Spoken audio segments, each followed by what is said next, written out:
Ini adalah keterampilan lama yang membuat Anda melewatkan sesuatu begitu Anda melihatnya. Saat ini, sangat sedikit orang yang dapat menguasai keterampilan ini, dan keterampilan ini telah lama digantikan oleh produksi mekanis. Namun barang ini menjadi kebutuhan hampir setiap rumah tangga, baik pada zaman dulu maupun sekarang. Pertama, Anda perlu memilih bambu yang sudah tumbuh lebih dari 5 tahun sebagai bahan bakunya. Bambu jenis ini memiliki ketangguhan dan ketahanan korosi yang baik.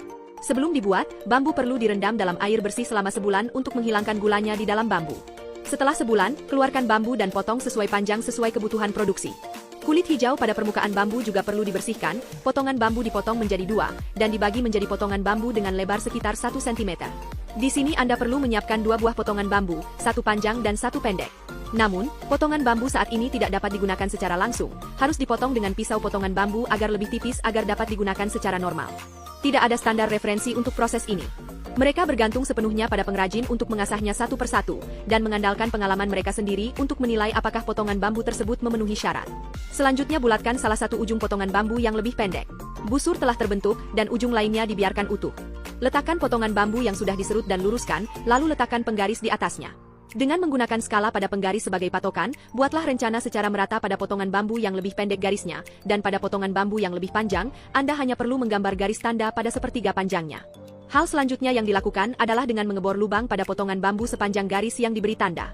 Lubang pada setiap potongan bambu harus memiliki ukuran yang sama dan jarak yang sama, sehingga diperoleh lubang atas dan bawah yang diperlukan untuk membuat benda tersebut masing-masing berjumlah 32 rusuk, dan salah satu ujung potongan bambu yang lebih panjang diratakan. Ini adalah rusuk payung yang longgar, dan ujung lainnya dipotong menjadi bentuk cekung dan cembung sehingga satu ujung lebih besar dan ujung lainnya lebih kecil. Begitu saja, alur diukir pada bagian cekung dan cembung rusuk atas untuk menghubungkan rusuk bawah. Saya yakin teman-teman yang bisa melihat di sini saat ini sudah bisa menebak barang apa yang dibuat oleh pengrajin ini hari ini. Ya, inilah payung kertas minyak yang biasa digunakan masyarakat pada zaman dahulu. Kira-kira pernahkah Anda memikirkan pertanyaan ini, mengapa payung yang terbuat dari kertas tahan air dan tidak lapuk? Saya yakin Anda akan mengerti setelah menonton produksi hari ini.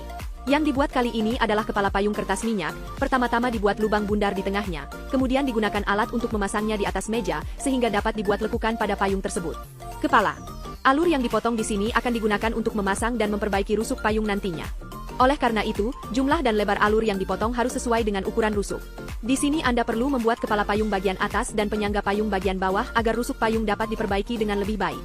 Hal selanjutnya yang harus dibuat adalah tiang payung.